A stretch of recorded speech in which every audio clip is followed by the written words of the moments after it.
Why change your brake system? The standard brakes are quite good. For standard application they are. If you need to increase the performance of the vehicle due to carrying extra loads, or especially if you're going for a GVM upgrade, we use them consistently in our armoured vehicle systems, where a greater load and a greater performance is required. Get the maximum from your braking system of the vehicle by installing DBA rotors. Whatever type of vehicle you have, if you want to improve your brake systems, DBA have the answer. High quality, high performance brake rotors designed to give you performance and enhance the safety of your vehicle. Most important is, once you've chosen what brake system suits your vehicle, is the fitting. Brakes are a major safety point on the vehicle. They must be fitted in an ideal situation where step-by-step procedures are followed, otherwise problems like vibration, brake shudder, and right down to poor performance can come from incorrect fitting. So to take you through the ideal fitting procedures, what we'll do, we'll go over to Brendan and he'll go through step by step so that you avoid having the problems you so often hear about. Today we'll be fitting a DBA T3 4-wheel drive survival series rotor to our Land Cruiser 200 series. These rotors are used in recreational applications, with GVM upgrades and on armoured vehicles.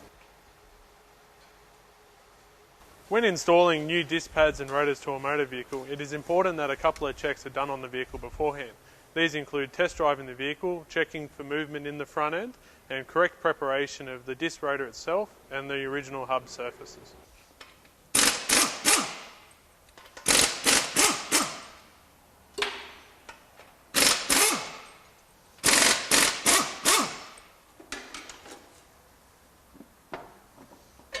Sometimes when removing the wheel off the vehicle, it can feel a little bit stuck due to a rust scale build up on the hub. This surface will have to be cleaned and prepped when the new rotor assembly goes on. The first procedure in removing the old disc rotor is to undo the brake lines and associated ABS lines and the caliper itself.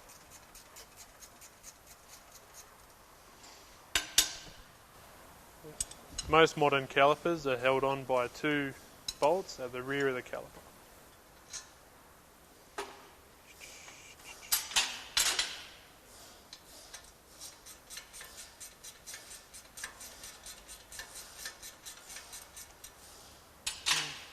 The caliper has to be removed and hung up out of the way to avoid damage. It is crucial that the caliper is hung up on either the suspension components or a steel bracket and not the brake lines. Hanging it on the brake lines will cause major damage to the brake lines themselves. After the disc caliper is moved out of the way, we then go to removing the disc rotor itself. It's a good idea to spray around the hub with WD-40 to loosen off the rotor. It's also a good idea to have a couple of wheel nuts screwed on loosely. In case the rotor is jammed, it won't come flying back to you when it finally releases. When removing the rotor, make sure you have it supported well and it comes off evenly.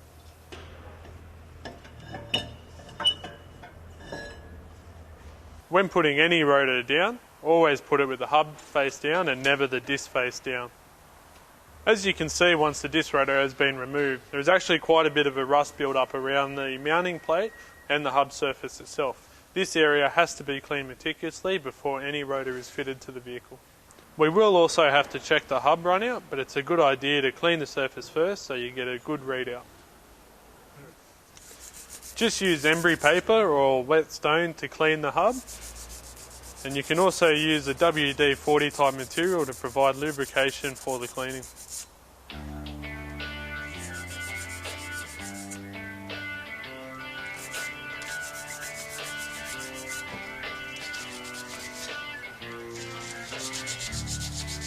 It is important to clean the whole surface, including the mounting plate itself.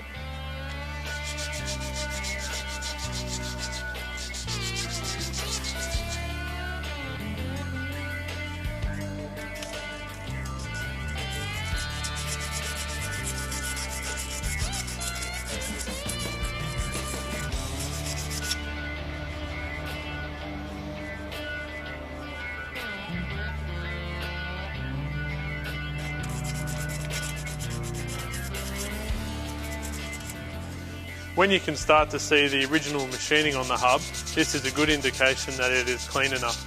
Ensure that you do get around all the studs though, and that no rough scale is left on the hub surface.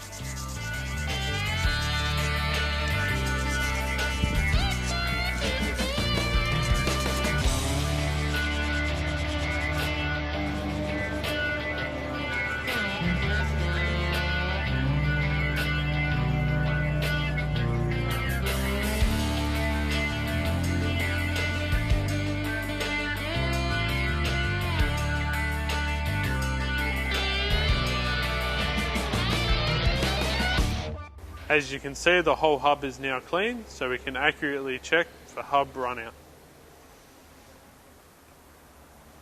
To do this, mount a dial gauge on one of the metal chassis or suspension components on the vehicle so that the dial gauge is in a good position on the hub surface.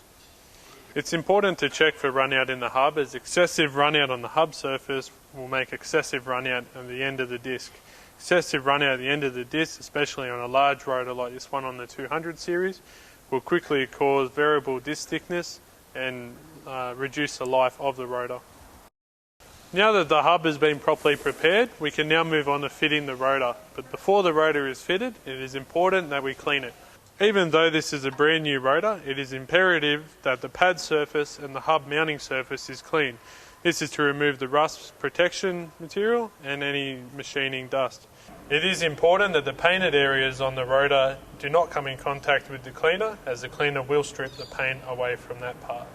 When cleaning the brake rotor, always wear safety goggles and use a good quality brake cleaner. It is also a good practice to spray the cleaner onto the rag and not the rotor itself. As you can see, even though it is a new rotor, there is a lot of machining and protective residue on the brake surface.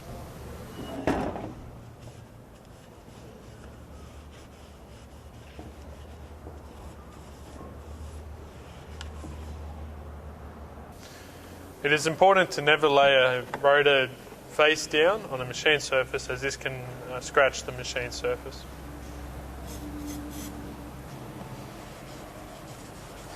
At this stage of the demonstration, Ian White, our technical advisor, will talk you through the rest of the installation. Okay, now we can fit the new DBA rotor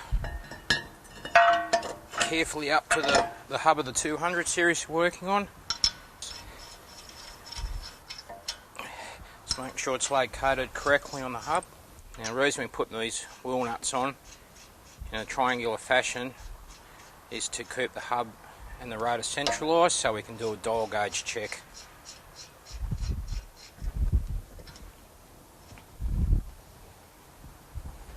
It's very important that we make sure this is all nice and neat, because it can cause different readings.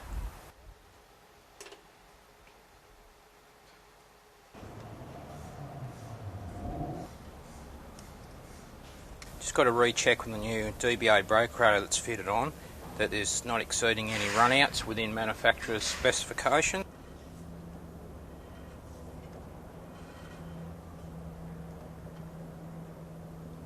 Now I'll show you how to reassemble a caliper, and as we said before, always make sure the brake calipers are hung with a hook so it's not straining the hose. Okay, just sit that up there nice like so. Just carefully with a pair of designated brake hose clamps, clamp the line off. Now we're going to undo the bleed nipple and obviously push the fluid into approved dirty brake fluid container. Just crack the bleed nipple just carefully. Now we're going to push the pistons in the brake caliper back. Okay, just nice and gently.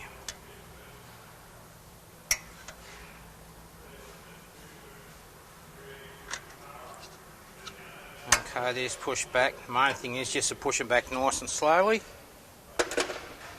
Alright, now that they're pushed back, just return the brake nipple back to the closed position. Just yank the hose. Just taking the hose clamp off. These are a designated brake hose clamp. Don't go using long nose pliers or vice grips. Do a lot of damage to the brake hose. Just carefully make sure the air-ink's nice and free, the brake hose isn't kinked. Just taking our time, make sure we don't damage anything.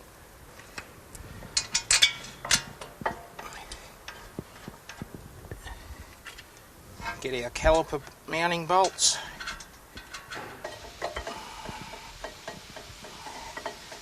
Just like anything, just bolt them back in nice and neat and even.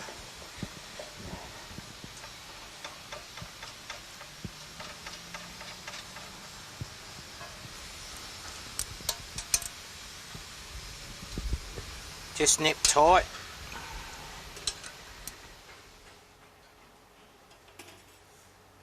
Tensioning them up now, which we've already checked the specifications.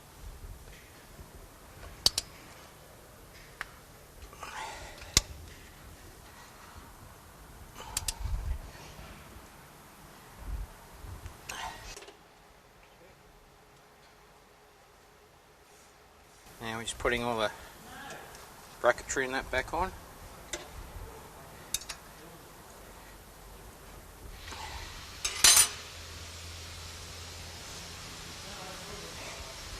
Okay, just double check. All good with that.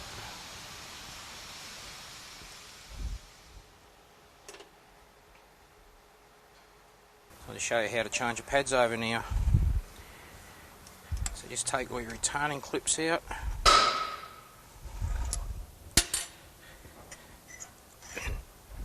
Now these are what they call a sliding pin rotor. Just make sure the slide pins and everything are nice and clean. Alright, there's no broken bits or they all look good, so I'm happy with those. Just carefully slide the old pads out. Just like to check where the brake pads run, that the areas are nice and clean, so the pads are free to run on. So the pads which we are running on our Land Cruiser today are the Ferodo DS Performance pads. These are a high quality, high performance pad made over in Italy and are perfectly suited for this vehicle, which is carrying heavy loads at fast speeds and requires race performance for street use.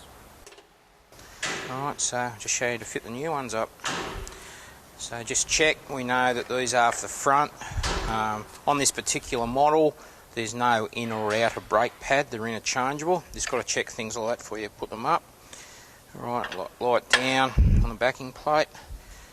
Now pulling the original backing plate or anti-rattle plate off the back of the pad that we've just pulled out.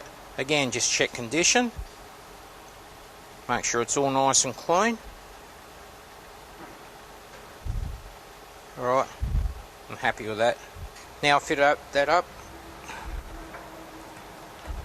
Just take your time, just make sure they slide down nice and neat. The backing plate doesn't push back up. Right, happy with that. Then get our two slide pins.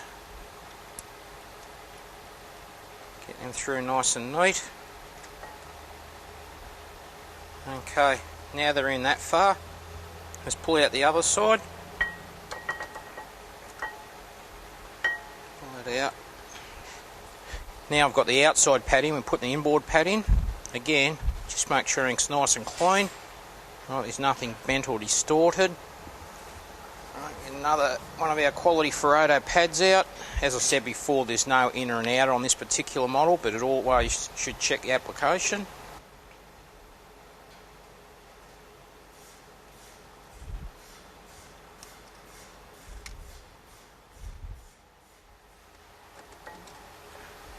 Slide our pad in.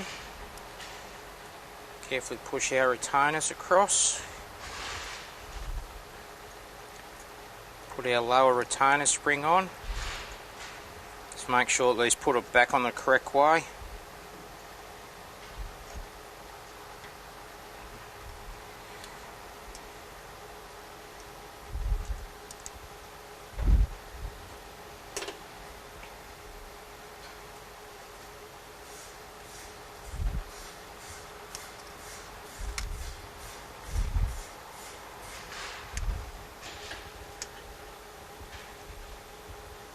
Just putting our external retainer clip on. Okay, now after fitting everything up, it's also good just to give the rotor and the hub a spin up, make sure nothing's fouling. Okay, it's better to find out now before anything gets damaged. It's also very, very important that the mating surface of the inside of the rim is nice and clean, no rust or build up.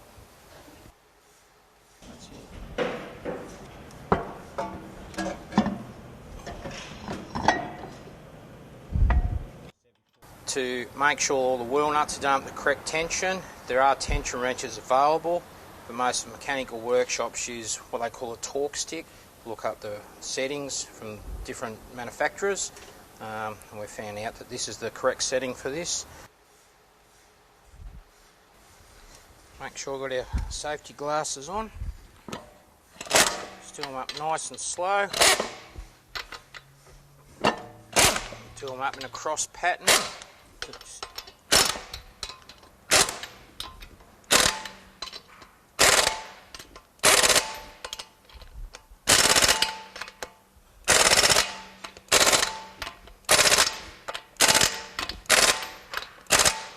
Okay, and that's done.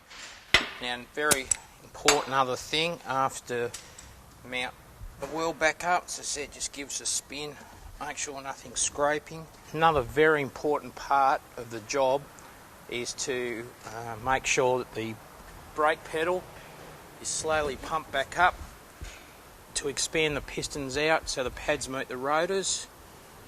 Alright, just nice and gently. That'll bring the pads back in the contact area with the rotors. Double check the master cylinder fluid. Important to wipe all the top to make sure there's no rubbish going in. Alright, check the level, and that's a good level at the moment. So now that the new pads and rotors are fitted to the vehicle, we just need to bed the pads in and advise the customer to be gentle on the brakes for the first couple of thousand kilometres and retighten all the wheel nuts at about 500 kilometres. Now that you've seen the ideal fitting procedures, you may ask why DBA. DBA is Australian owned, Australian manufactured, and it has a worldwide recognition for the highest quality and performance for an aftermarket product. Some of the important features that have made DBA #1 international is the casting, the quality of the casting, and it's all made here in Australia.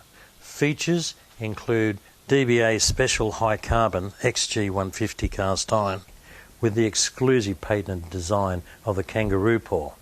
It reduces the heat, and ventilation system that increases the performance of the rotor and is ideal for heavy duty application and provides longer life and service of the rotor. TSP, thermal stability profiling, prolongs the service life of the rotor and minimises warping and cracking. Paint protection on the non-friction areas, designed to protect and enhance the rotor appearance and avoid corrosion. Thermal graphic paint markings. These markings allow the driver to monitor the rotor's temperature and monitor the rotor's fatigue in adverse driving conditions. The T3, the 48 CNC machined precision slots. These slotted curves dampen the vibration and the harmonics, reducing noise, quieter and more responsive with a smoother brake pedal. The 48 precision CNC machine slots increase consistency and effectiveness, as well as eliminating the need for left and right disc. You've now seen the ideal fitting procedures, and you now know which is the best aftermarket rotor on the market. Brakes are not something to be monkeyed around with, so if you don't have the experience, don't attempt to fit them. Take them to an authorised brake centre and have professionals fit your professional brake system, DBA. You can always call the Ultimate Suspension, we can look after you, or go to the DBA website and find out where your local distributor is. But with brakes, it's important, safety first, DBA first.